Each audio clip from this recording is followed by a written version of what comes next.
Hello everyone, I hope all is well. Welcome to my channel. Before I get on with this interview with the incredible Gavin Hammon, I wanted to let everybody know to please take a look at my good friend Art of Lily Kay's page. I've got some of her artwork up here, and the reason why I'm doing this is because she's this incredible, talented, sweet, funny, amazing person, and she's just been hitting knock after knock after knock with the conventions and things going down. Like, she just has no choice but to cancel or have all this money spent to do like these cons and then have it postponed or cancelled, and it's horrible. But I recommend you scroll through her Instagram, go through her Redbubble page, I'll put that in my description box, and just take a look at her. She's got amazing commission arts as well. This one over here is a commission, this one of Joel, and it was reasonable. She was very good with communicating. She's just an amazing person. So I highly recommend that you look at my girl Art of Lily Kay. Lily, if you're watching this, I love you, and stay strong, girl. You've got this. Love you. Wow. Hi, I'm here today with the lovely Gavin Hammon. Most of you may know this fella from The Walking Dead, playing the obviously amazing Kenny. So hi. Hi. Thanks for joining me. I'm more striking than lovely, but thank you very much. Oh, well, there you go. I love your background.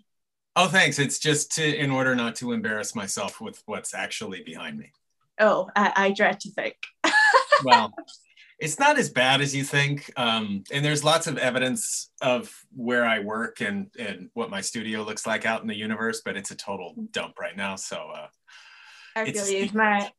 I film these in my room, and it's just like, I'm now at a place where like this angle's perfect because you could see like my nerd area, but then if you come around this way, it'd be like you'd see all my knitting and my shoes and all sorts. Yeah. And like a chair filled with like laundry on it. No, it's, well, this whole room of mine is my nerd area too. So, but oh God, I've done, now here I go. I have to show you. It's embarrassing, but here we go. Are you ready? You're gonna learn a lot about me in just a second. Okay. Oh, I'm scared.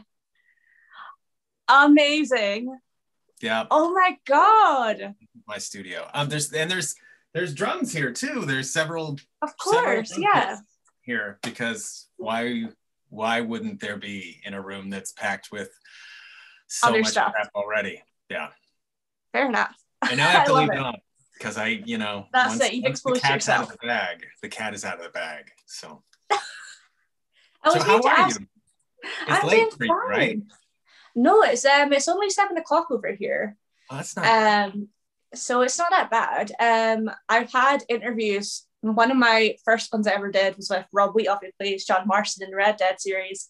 And he was like, yeah, let's do it at like, you said a time, and I was like, that's 11 o'clock at night. Yeah. And I'm working a 12-hour shift the next day. But I didn't want to be like, no. So yeah. I had to do it. I was just like, that no. Sounds great. That sounds like a really perfect time for me. Yeah.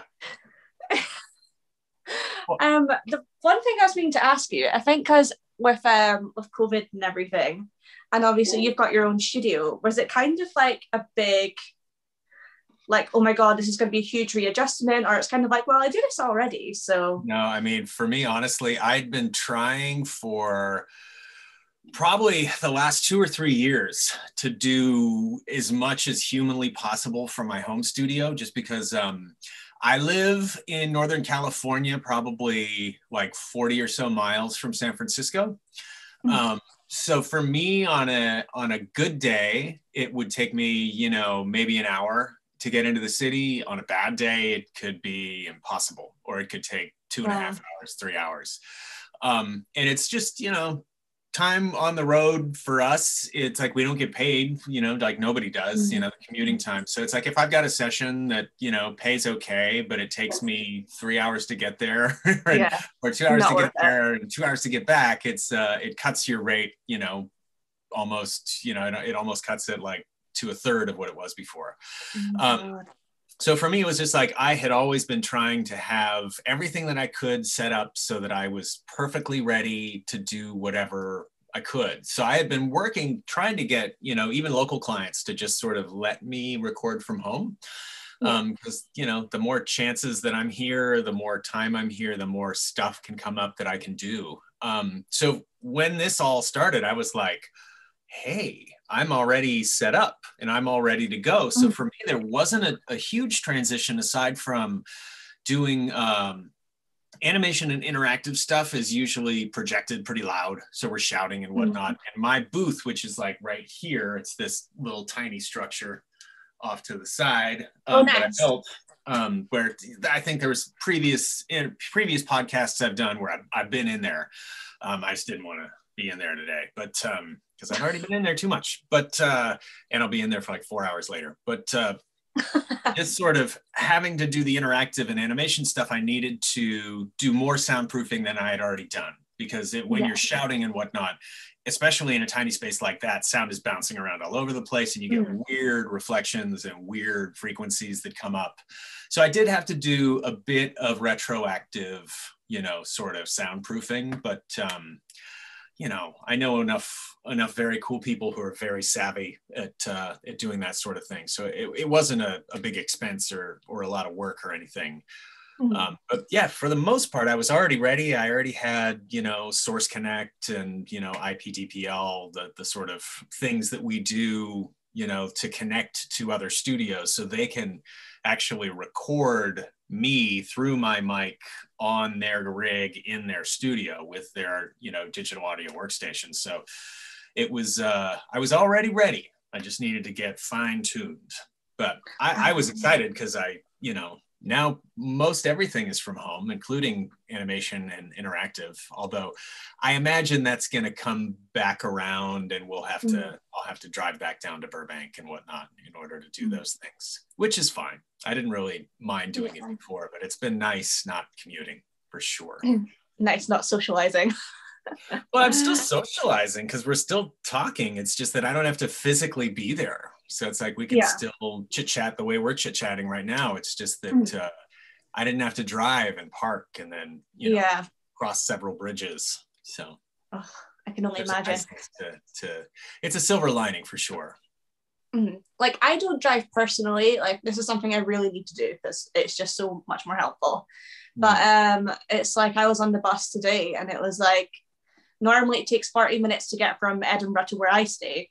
But it's this time, I think it's because in like peak hour traffic, it like took way longer, like maybe an hour and a half or something.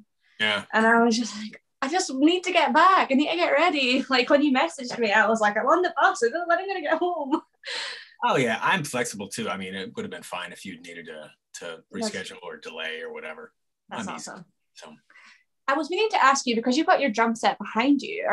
Do you do other kind of music as well, or do you sing? Or I can sing. I actually, that's kind of one of the ways that I got into doing this is I'm a trained singer. So I was in high school, I was in choir.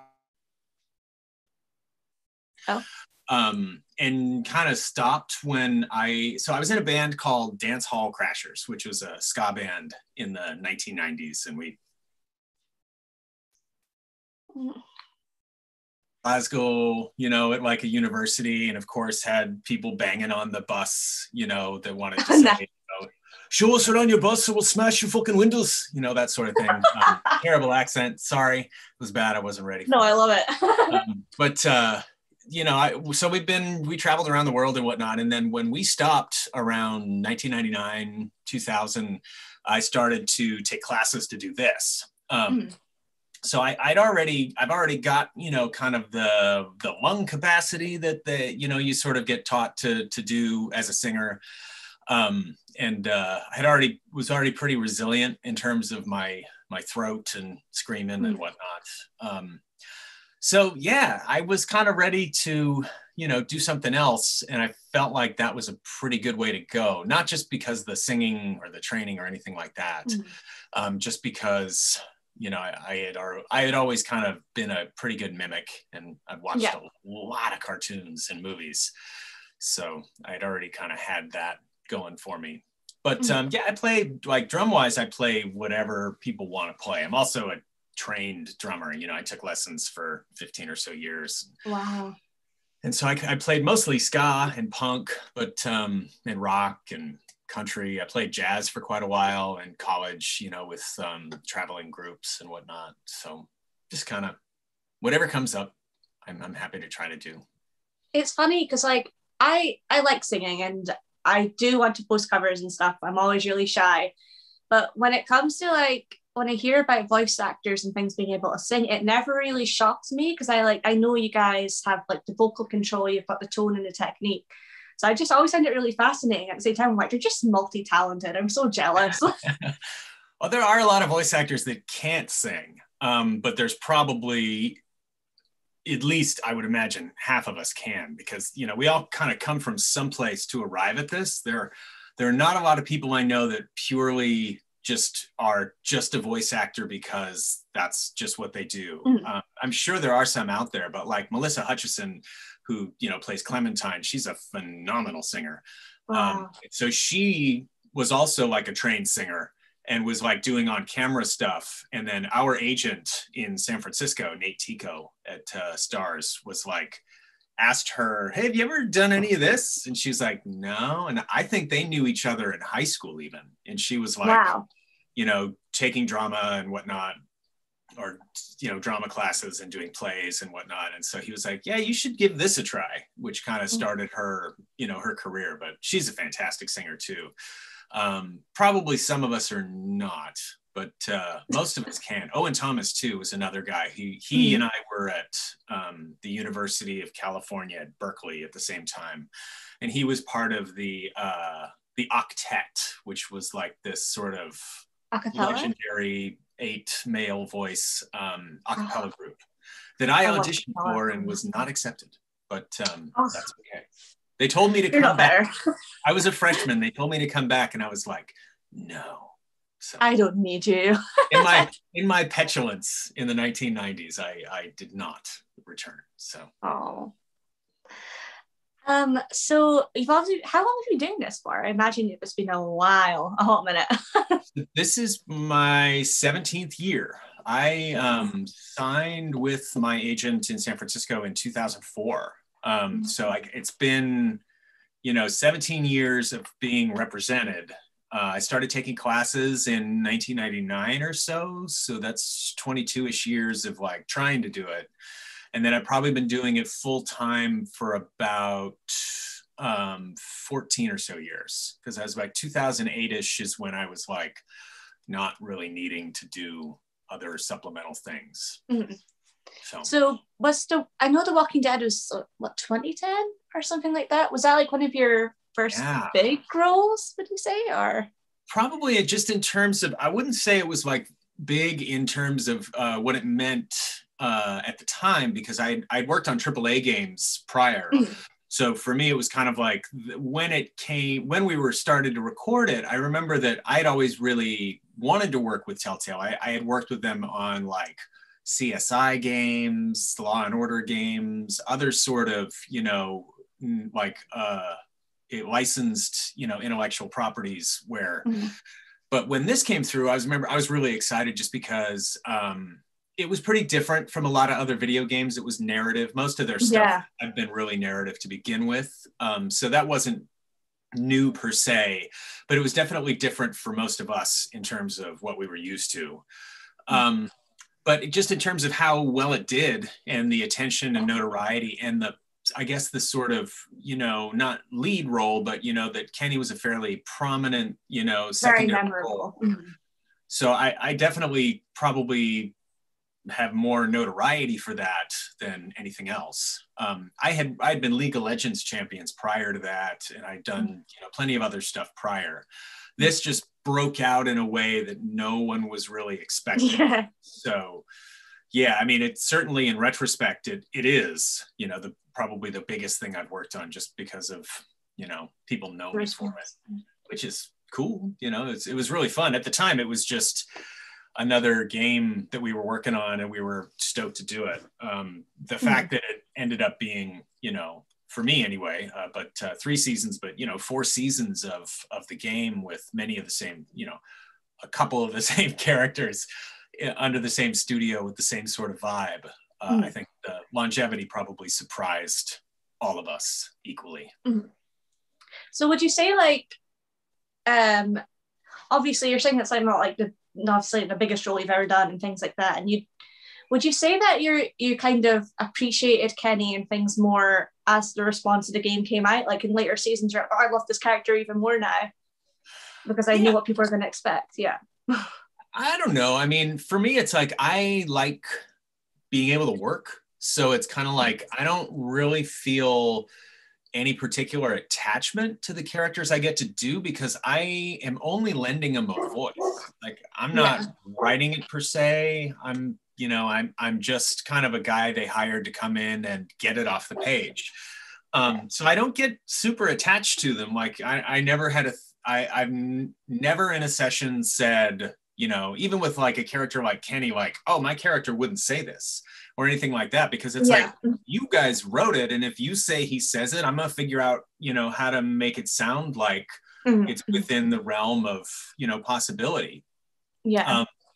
Yeah, even with things where I'm improvising a lot or coming up with, the material just based on a pretty loose, understanding of what they might want in terms of a script.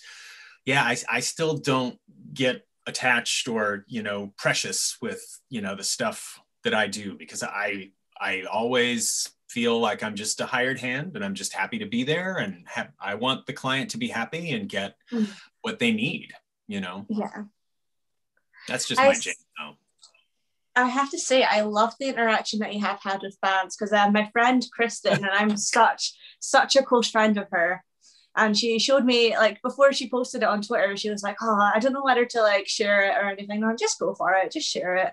And then when you responded, she's like, hey, I don't know what to do, I'm freaking out. I was like, it's just a guy, it's okay. And yeah, I mean, I try to be approachable and accessible to people. My wife wonders why, but I don't know. I just I feel lucky to get to do what I get to do. It's a really interesting job because it on paper it looks really easy, and we get paid in some cases extraordinarily well to do what it is we do. It's a ton of time that we've invested, in order to do it. 99% of the work, well, not maybe 99, but a really big portion of the work that we do is unpaid because we're just auditioning for things, trying to get the job, which is, what I do every day is I try to find more work just by reading scripts for my agents and whatnot. But yeah, I feel fortunate to get to do what I do. So if someone reaches out, especially if they're cool, or if something that, something that I've done meant something to them personally, and they tell me that, it's like, I take the time and make the effort to respond in almost all cases. Sometimes if it's weird or if I'm particularly grumpy, I may not. But it's just, I don't know. I feel like it's not like an obligation, but I feel like, people are taking the time to share something that, they enjoyed something that I did, and I can take the time to thank them for it. I don't know.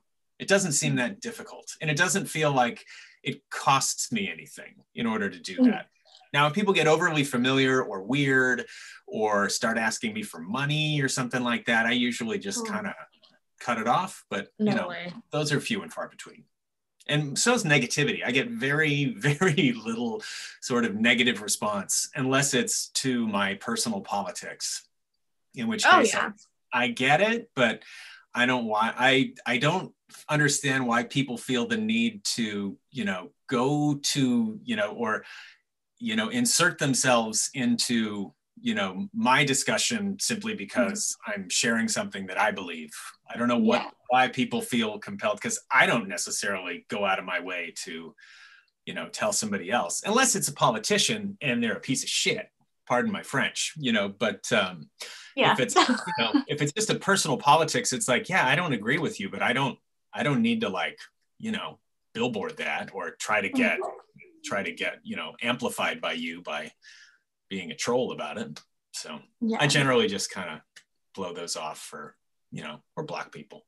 That's always something I don't understand, especially with trolls, is that like, say if you did like a really, really good role playing a villain, and then they're taking the villain as if you're like literally the person, and they're being really nasty and over the top. Oh, like, yeah. at least you know you've done a good job, but at the Yeah, same right. time, why are you bringing it to you? Yeah, no, especially if they, I got a lot out with Kenny, you know, it's like either people, because they were, when like, especially in season 2, when it was like sort of, you know, like it was setting up to be Luke versus Kenny, you know, and it's like Scott Porter and I are friends, you know, we of course met, you know, through the game, but it's like, we weren't enemies or anything, but there were people that kind of wanted to create this sort of me versus him or him versus me. And I was just like, we're both doing a job, and it's like, it's nice that it resonates with people, you know. It's like, if you're playing a villain and people get all, you know, agitated about it, great. I'm doing my job. You know, for me, it's the same as if I make somebody laugh, or if I, you know, if we can make somebody cry in The Walking Dead, you know, it's just like, then I'm doing my job and getting words off the page. But yeah, you know, I don't really get that either. I think more than anything, I just, it comes down to, it's personal for people, which is rad, because if it were bad, or if it didn't resonate with them on some level, it wouldn't be personal. So I don't know. There's a coolness to that for sure when it becomes that way. Although when people, you know, want to turn it into something it's not, it's tiresome. So yeah. Something like this is so, you're gonna think, why the hell are you asking this question? But what is it with zombie killing dads? I don't understand it. I have this weird thing with them. I have this weird attachment to them. It's like Lee, I loved and adored, I want to protect, and then Kenny, I loved and adored and want to protect. Joel from The Last of Us, I love and want to protect. I'm like, what is with these zombie killing dads? Yeah, I mean, I think it's probably just a core survival thing, you know, and it's kind of a father figure sort of a role. I mean, Kenny was a father. Lee was sort of, you know, an assumed father. Joel also kind of an assumed father. And I just think that it's a great, you know, it's a great sort of archetype that works really well in that, you know. And in some ways it's like in The Last of Us 2, you know, Ellie's almost, you know, kind of like a mother in the way that she's, you know, protecting, oh man, what was her love interest? But I forget. But thank you. I'm just like, I know. Dina. Yeah. I know too. I just forgot. But I think it's just it works well as a, you know, as a like a character, sort of an archetype. Because you know, in that somebody's, if they're gonna try to kill you, you know, your option is pretty much to try to get them first, I think. Yeah. I think I like as well the added vulnerability to them as well, because like obviously Kenny had a lot of things happen to him. Lee definitely did before his situation, and right at the beginning of The Last of Us, Joel had this big thing. Oh yeah. And I think there definitely is a vulnerability to it, and all of those characters too are, you know, they weren't superhuman or anything like that, you know. And I certainly do not want to come across as though I'm, you know, comparing, you know, or placing Kenny and Joel on the same sort of, totally, on the same sort of pedestal or anything like that, of course. But no, I definitely think Lee and Joel both have that, you know, they have that vulnerability, you know, as whether you're playing them or whether they're, you know, NPCs, you know, they're human, and that works really well. It helps to tell a great story, I think. And I loved both of the Last of Us games. I thought they were absolutely so playable and cinematic, and one of the few games that's made me cry too. Oh, so. Totally. It's weird. I did cry at The Last of Us Part 2, but the scene I think everyone would have cried at, I was just numb. I didn't respond. Yeah. No, for me, I didn't really feel it until the end, when, you know, the way the story wraps up is where I really felt it the most. I didn't really feel it, you know, in that one scene that comes earlier on. Not because I knew it was going to happen, but because I saw some of the reaction beforehand. I didn't play it right when it came out, so I didn't know what the spoiler was, but I knew something was coming, and that made the most sense to me within the arc of the story, because it was going to be Ellie's story, and that's, you know, kind of I think the the most fundamental way to make it her story is, the way it plays out. I mean, I guessed that myself, like what was going to happen, because I luckily didn't get any of the leaks or anything, but it was like, I thought it was too obvious in the trailer that they were going to make it Dina, and I was like, no, it's not going to be Dina, and I was like, if it's Joel, I will be so sad. But then when it did happen, I was like, I'm feeling Alexander. This is really good writing. Oh yeah, and I mean, for me too, the way that the first one ends, like Joel's choice in the first one, I think is really, it's pretty damning, because it's really like the choice that he made was the choice not, to theoretically save everybody. Spoilers, sorry. But that's heavy. The game's 8 years old, we're fine. I know, right? Yeah. So for me, that was pretty heavy. And I was kind of like, oh, it's like, I don't know that I can abide that, because it's like he's not it's not for the greater good. And it's hard for me, it was hard to really kind of reconcile that, because that's probably not a choice that I personally would have made, just because, I'm a greater good guy. Yeah. I was meaning to ask as well, when you said that it's kind of hard for you to make connections of characters and things like that, have you ever thought about doing like your own writing, like writing your own characters and story? And I write a little bit, and I wouldn't say it's hard for me to connect with them. I don't personalize them, or I don't take ownership of them. Yeah, no, and I didn't interpret it that's what you were saying. I just want to clarify that. I don't take ownership of them. So, I mean, I've done a little bit of writing, and I can certainly like ad lib and sort of tweak things as I'm working, which I'm sort of better at than sitting down and writing stories, just because I have no training as a writer. So I don't know how to go from, I have this great idea, to realizing, like a fully fleshed out, tale. But I'm sort of better at just kind of nuancing things and trying to make them a little bit either more down to earth, or maybe funnier, or more colloquial, or something like that. That's a bit more my forte. I would like to write, but I'm not good at it, and I'm not really focused on it. As you may notice from this room, I get distracted pretty easily. I'm like that with reading. I talk to Troy Baker a lot, and he's always saying, you are a writer, listen to yourself and realize that you are a writer. And I'm like, I write, but I can't concentrate long enough to like read a book, or like I loved acting. I still love acting to this day, and I can read script and I can memorize scripts, but at the same time when I'm sitting down reading it, I have to read the same paragraph over and over again, because I'm just it leaves my head like that. Yeah. So I do that with work. Anytime I'm reading a script, it's like I have pretty much no idea, what it is I've just said or done. You know what I mean? It's like I might have a general idea, but I'd have to go back and either find the session and listen to it, or be sort of reminded with a reference, and then I'm like right there. But reading I can manage. Reading, it's rest for me. I get to kind of turn my brain off and just let the author, tell me a story. Yeah. I love that. I love audiobooks as well. I feel like I can really escape with that too. Same. Yeah, I don't even know what I was going to say. That's the one thing about me not writing questions down. Like I just have no train of thought. That's all right. I don't mind. So I was going to ask if you have any projects coming up, but that's a boring question. I can never say. I mean, the answer is always the same. Yes, I do. But we can never talk about what they are. By the time I can say what it is I'm working on, it's come out and nobody cares anymore. Oh. Trying to think of things that have come out recently.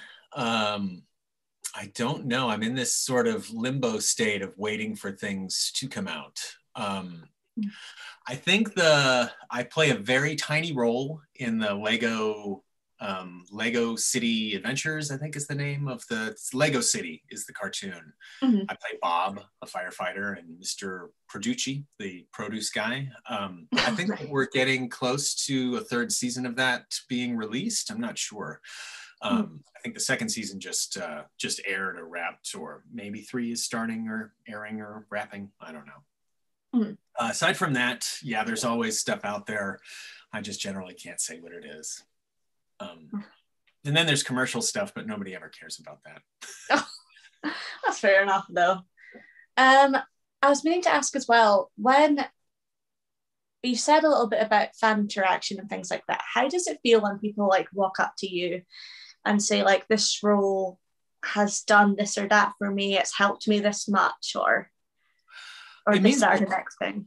It means a lot to me. I've had a few sort of interactions with people, a couple who were on the spectrum who had asked me to, who had, I guess, had some real difficulty getting through some of the sort of your choices matter sections of the game, where they needed or wanted me to tell them that it was okay that they had made a choice they had made, because they were having a really hard time personally reconciling it, and it was giving them a lot of anxiety, which just kind of breaks my heart. And so I, am happy to try to help out in any way I can. It's really cool because for me, nobody who does this thinks like, I'm going to change the world, by selling soap, or, by, saying grenade or anything like that. So for me, it's kind of funny. Yeah, there's a land speeder right here, in case you were curious. Nice. Luke's in it too. Hey, Luke. Yeah, for me, it's just really kind of extra special, because it's like I had no expectation that anything would really even mean anything to anybody. But the fact that it does, and or that people struggle with some aspect of it, is it's kind of fascinating to me, to be honest. But I'm happy to do, I'm happy to try to reconcile that. But yeah, it's really nothing you ever expected, or certainly nothing I ever expected. I didn't even really expect people to be like fans, I just thought I could totally do this, and it seems like a fun job. And so, actually meaning something to somebody is, crazy. Yeah, I mean, you could probably tell by like my background, but I think I can't see it. Your picture is so tiny that I don't even know. Let me zoom in a little bit here. Oh well, it's what do you got back Joel there? on that side and Joel and Troy on the other side. Nice. Yep. And you did an interview with Lily and Katie the other day. I did. This is actually Lily's artwork. So. Oh, nice. Very good. I love the one on the right. That one's really, really good. Yeah. Excellent. She's just incredible. Your left. My left. And you've got some statues up there too. You got some statues and some pops. I like it. Yeah, I saw Avatar: The Last Airbender Funko Pops. Oh, cool. I'm on a total collection thing with that right now. Yeah, what I was gonna say was, with this zombie killing dad thing that I was on about, I have a father, and I have a close relationship with him, kind of, but it's like some of the things that he does, it's kind of like with Joel and stuff, you kind of get the tough love approach, but then around the corner you get like, you got this kiddo and all that. And then with my dad, it was never really like solid love or solid like, you know what I mean? And he worked offshore, so I only saw him like 2 weeks out of the month. Wow. And so I never really saw him, and it never really like hit me until I started playing these games that maybe it was a father figure that I kind of wanted for a long time. So I guess like having Kenny and then Lee and Joel are all just, it means so much, because it's not just they're really good characters and they have such a nice, meaningful story behind them as well. But for me, I have a personal connection with them because they're kind of like the father figures that I never truly had. So thank you. Oh, I mean, thank you. I mean, that's an amazing thing it's amazing to hear that and for you to feel that. That's pretty special. I mean, I've never really said it on here like something like this before, because I know my dad's probably going to watch it and go, "What did you mean there?" And I'll be like, "I'm not meaning anything bad by it." Just Yeah. But I think you could probably understand as well that like working offshore is kind of difficult for everyone, not just like Yeah. me or. I mean, yeah, it's certainly not, it's not comparable, but I was, you know, as a child of the 1970s and 1980s, both my parents were working. So I would get up and I would, you know, maybe I'd get a ride to school, maybe I'd walk. Would kind of depend on, you know, what school we were at the time. But, you know, after school, I would walk home. I would let myself in when I was a latchkey kid. I'd make myself something to eat, get my homework done, watch TV, and my dad would come home 5, 6 o'clock and then start making dinner. And he was usually working. So my mom would come home maybe 7 or 8 o'clock some nights because she was in private practice as a marriage and family therapist, a marriage and family child counselor at the time, but eventually. But so I, you know, can relate to not seeing your folks very often. I would see them every day, so it's not like they would be not a presence in the house. But I can definitely empathize. It's kind of like the tables have turned a little bit now because I'm a care assistant in a dementia home for the elderly. Oh, God bless you. Thank you. I always like putting that into people's reaction, but no, I work 13-hour shifts and so normally if I'm working a weekend especially, I don't really get to see my mum, and my dad he lives close, but obviously I'll need to travel to see him.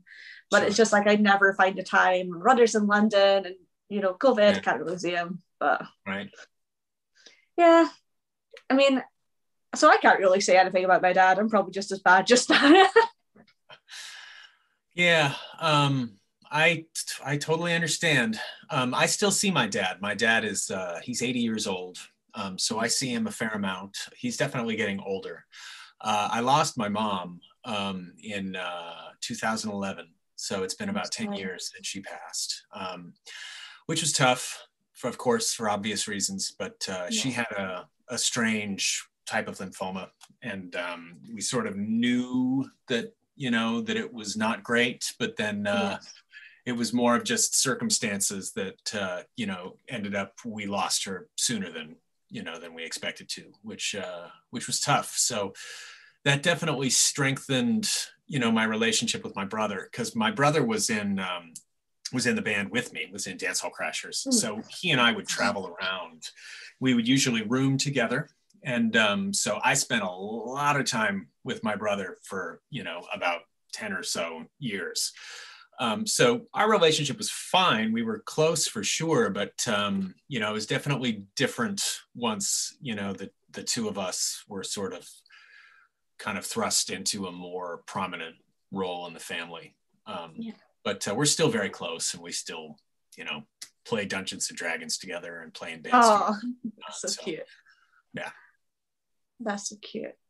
Wow, we went off on a really dark tangent, didn't we? We did, yeah. Sorry about that. But I don't know. We're people. This is just a conversation. Yeah, exactly. I think as well, I've always said I don't want these interviews to be like solid. Oh, tell me about this role. Do this, do that. Like, I just think it's so boring. Like, if it means that we have to go off on a dark subject for no reason, like, why not? That's the whole point. I mean, that's stuff I've said too. You know, it's like if you could probably look it up if you wanted to hear me say the same stuff, you know, how I got into this or any of that sort of stuff. So it's nice to talk about, I don't know, something different and more personal. I hope it's not too loud back here because this Alexa alarm's been going off. My dog's barking downstairs. I only occasionally hear your dog. It's not distracting me. That's fine. It's starting to annoy me. They might leave you a nasty comment if they're listening in headphones. I don't know, but it's not bothering me at all. I'm used to noise, so. I'm the opposite. I have a really bad sensory overload, so yeah. That's another thing as well. Like, I think I had an ear operation when I started playing Telltale games, and you're supposed to wear them with your headphones. So it was so hard. Like, I'm just trying to like concentrate, and I'm like, I really want to listen to this, and I really want to wear my headphones, but I can't. I'm just like holding my phone, going, "Okay, I'll listen to you, Kenny. I can't hear you." Oh, So you're yeah, playing it on mobile too. That's definitely what I yeah. want you to use your headphones. Ironically, the way I got into like PlayStation and things was through Telltale, because it's something I could just access on my phone. And Yeah. then I looked into all the actors that were in it, and I was like, oh, I've heard about Uncharted, I've heard about The Last of Us. Why haven't I played these games yet? And then it's like, oh, I can get a PlayStation. Yeah. Yeah. So. No, I've always been a gamer. I've always had a video game system in the house. So for me, like mobile is okay, but it's something to kind of play, like Singing Monsters or Dragon Veil or something like that. That's just sort of like a thing I'm going to be noodling on while I'm watching a baseball game or something like that. Yeah. It's hard for me to like. I can't even imagine it. It trips me out that you can play, like The Walking Dead on mobile. I mean, I know it's pretty straightforward because the controls aren't super, you're not like moving around so much. It's not like a first person shooter or something like that. But yeah, I always forget that you can play them on mobile. It's wild. Yeah. I probably wouldn't now. Like, now that I think about it as well, the amount of space it takes on your phone, and then like, I think it's more glitchy when it's on your phone as well. So like, ton of audio in the middle of a conversation, it completely frees, and I'm like, come on. So yeah. Yeah, it's got to be huge because there's a ton of audio, all of those little story branches and whatnot. It's it's crazy. That trips me out. So if you were to go back and do like another role, like there obviously Telltale's, I don't know the situation with Telltale right now, and I don't think anybody does by this point, but they're my they don't exist, but someone bought the name, so all right, so hopefully in the future. I don't know. I mean, according to the Game Awards last year, Ad Hoc is working on A Wolf Among Us 2. So I was about to mention, I only just discovered that you were Beast, and I'm actually 4 characters in there. I'm Beast, Bee, Dumb, and the Magic Mirror. No way. Yeah, I play all of those characters. Oh my god. I was only Beast because there was another casting decision that a couple of the the devs who were most invested in that had wanted to cast me in a particular role that didn't pan out, and I think they were kind of ticked. So when I showed up to be D and Dumb that I'd already been cast to do, they're just like, "Oh, you're Beast," and I'm like, "I never even read Beast. What does he sound like?" It doesn't matter. It's like, okay, cool. Okay. Yeah, because I think about like this. Beast, yeah, that's perfect. Beast never like had a Beast voice, if that makes sense. It was just like a normal voice. Now that I remember, when he hulks out, I feel like there was some sort of extra gravel, manliness to it. But I mean, it's still me doing it, so it's not going to be all that growly and manly. But yeah. Because there's like a moment where he was like, shouts like, "Beauty, how could you do that to me?" And I'm like, "Come on, just be still. I want to hear you shout. Go on." Yeah. Well, he was supposed to be like the nice guy, He was supposed to be like a very smart writing as well. That's the way that they wanted him. He wasn't like ever angry. That not too much. Just that one time I thought where he gets into it with Big B. I don't know. Yeah. That was a long time ago, and I only played the first one. Yeah. That's a game that I would love to see another episode, because also they left that on the cliffhanger as well. So yeah, sure. How could you do this to me? Yeah, I just loved I loved Jared Emerson Johnson's music because it's very like John Carpenter, sort of 80s, sort of new, like pre-techno that I love. I love the look of it, the kind of weird noirish, but very kind of like strong, striking colors. I loved that game just in terms of the way it looks. Now I didn't play the whole thing because I generally don't play things that I work on, but I did play the first one, and I was like, this is awesome. I love where this is going. Yeah, it's funny though, because I could play a game, and I think it's Telltale especially. I played a Telltale game for my dad. It was the Batman one. And my dad was like, the graphics on that's terrible. And I'm like, Dad, the whole point of it is meant to be a comic. Calm down. Like, he was raging, and I was like, Dad, it's a freaking comic. Well, it's also that's kind of their style, their art style. Yeah, exactly. It's like that. And it's not, I don't know that it's so much the graphics as it may just be sort of the engine that they were always, Yeah. working under or working with. And I that was think always, as well, like for my dad, it's kind of like he didn't think a lot was really like going on. Like I think with like another game, you could just run around and shoot things, whereas it's kind of like have this conversation and then you can do your business. Yeah, I loved it. I'm like your dad. I'm more of like when do I start shooting things? Yeah. But I can appreciate like The Last of Us, and he probably would too, where it's like, yeah, He you still actually get to kill and shoot things, but there are story moments you got to get through and deeper, darker sort of things you got to get through. It's not all just shooting. Although I remember when The Last of Us 2 came out, like I played it at midnight on the release date, and my dad actually sat, like he's not into games at all, but he sat next to me for like 2 hours while I played that game. And the ironic thing is though, like he went to bed and then I was still playing, and then that scene happened. And then when he came downstairs, he's like, I'm gonna play golf. No, you're not. You have to stay. I need you. You're staying here. I'm going to burn your golf clubs. But the courses in Scotland are so nice. Yeah. Like, how could you not play golf? If I were in Scotland, I don't even know how to play golf, but I would probably play golf in Scotland. Yeah. I know that like a lot of Americans and like celebrities go to the old course golf course in St Andrews. I know that's like a thing.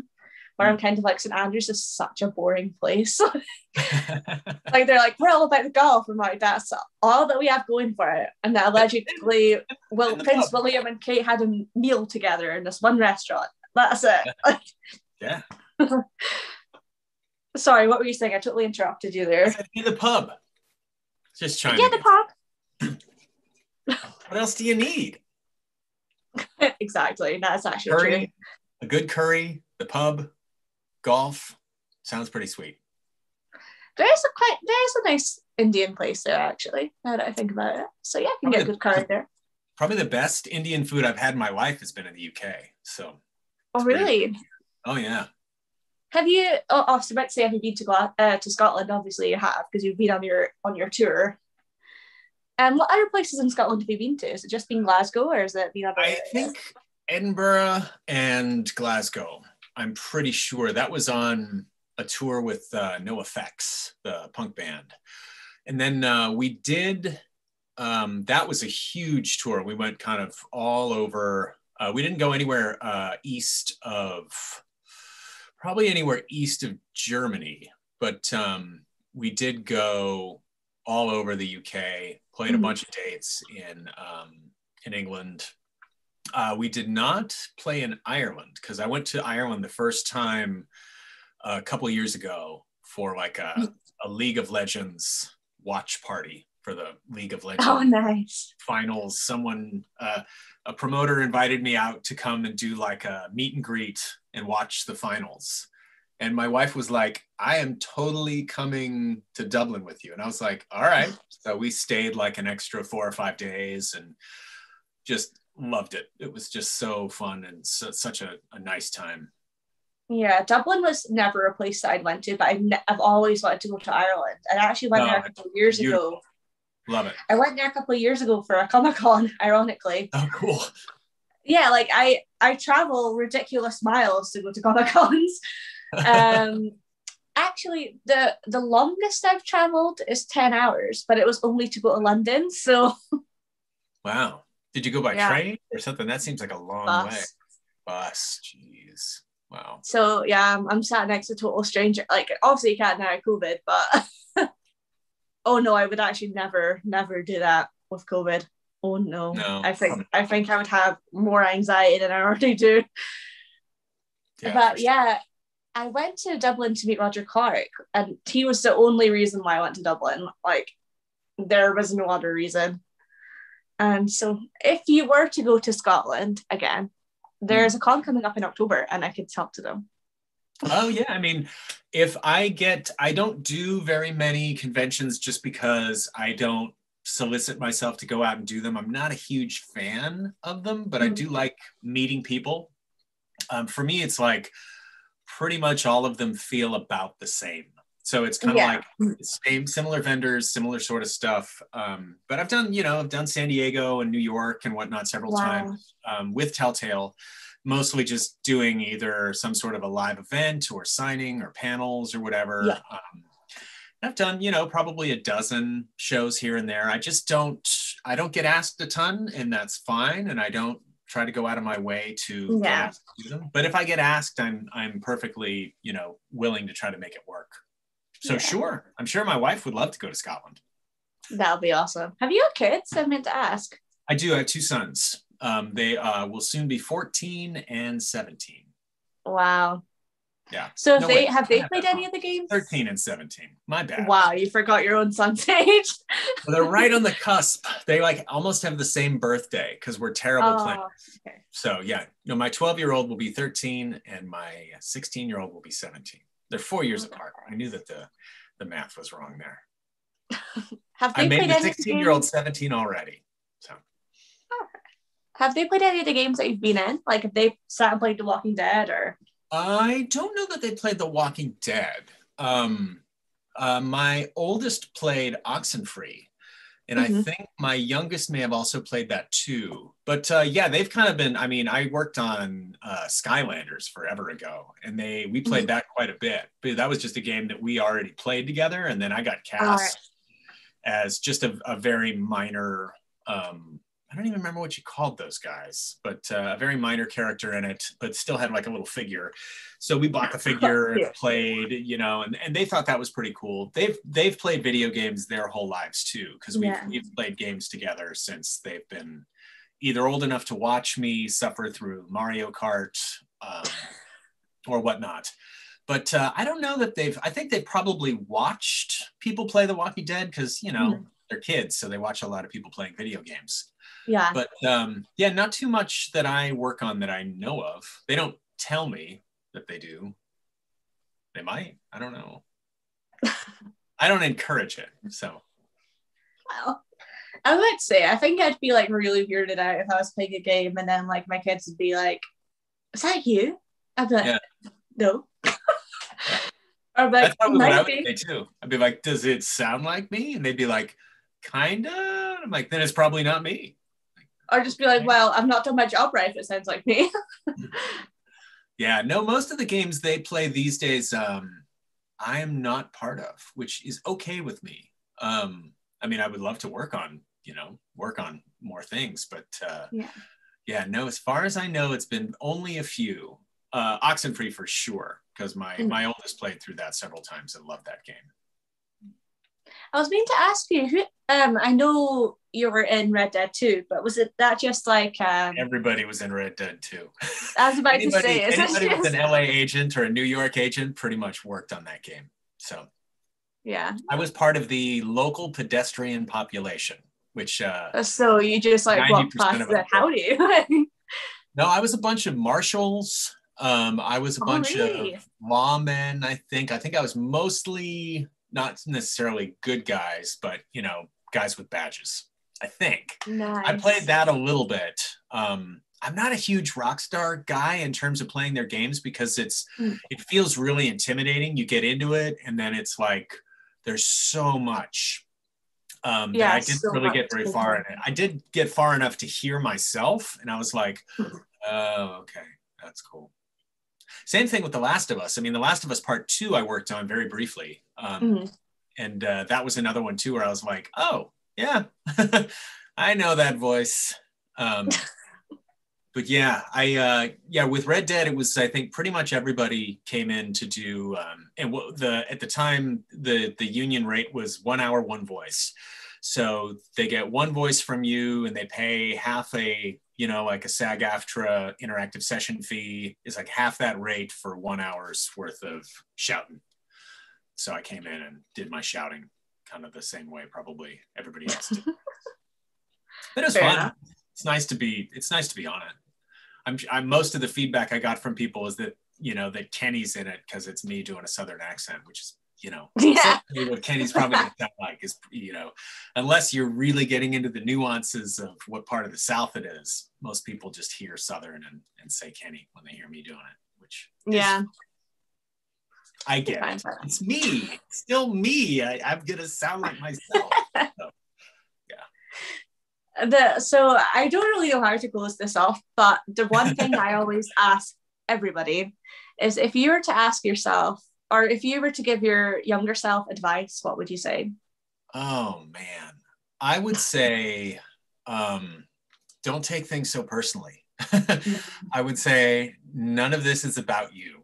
And you don't have to invest so much energy in, feeling slighted or feeling like, anybody's out to get you. Nobody is. Mm-hmm. And it's more important that you make connections with people and, let your guard down than anything else, which is something that's, as a person with, some social anxiety, has been really difficult for me to do. But, the older I get, the better I get. I've definitely gotten better in pretty much all aspects of my life as I've gotten older.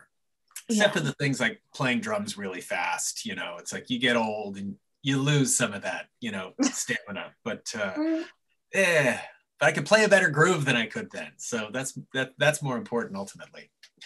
Yeah, so probably that. I'd probably tell myself to, just sort of lighten up and relax. It was hard for me to do, especially touring and playing in a band, because so much of that is, even though it's fun and you're kind of like doing your thing and it's kind of loosey-goosey and there's not a lot of supervision or anything like that, it's still emotionally very taxing. And it's, if you're coming from a place where you're making yourself, sort of feel like everything is adversarial, it's even harder. So that's probably the advice I would have given myself, that where you're going to get to will make everything, along the way much easier. So yeah, it's just advice that, we wish we could give ourselves, but we can't. I guess you never know, like, what's in front of you. And then, like, as you get older, you're like, oh, I wish I could have just said that. Because things aren't as scary as what they seem, even though at the time it's just, like, absolutely petrifying. Never. I also wish that I would have known that basically anything that I wanted to try to do, I could do. All I had to do was try and, be patient and willing to learn how to do it. That's something I try to impart to my sons, is like, you could do anything you want to do, as long as you're willing to, break it all the way down and study and train. And it's like, and if you do, none of it's going to be that hard, as long as you're willing to put the time in, which is, something that I certainly did in some areas, but wasn't so willing to do in other areas. Yeah. Well, that's so awesome. You're so awesome. I'm not. I'm just... You are. I'm just very fortunate to kind of be where I am. I was born into a decent amount of privilege, and I've been able to, kind of carve out for myself a pretty pleasant existence, surrounded by people that I care about and that hopefully also care about me. So I'm very fortunate to be where I'm at. Thank you. Well, thank you for joining me. I had a really nice chat. It was nice. It was nice. It has been my pleasure.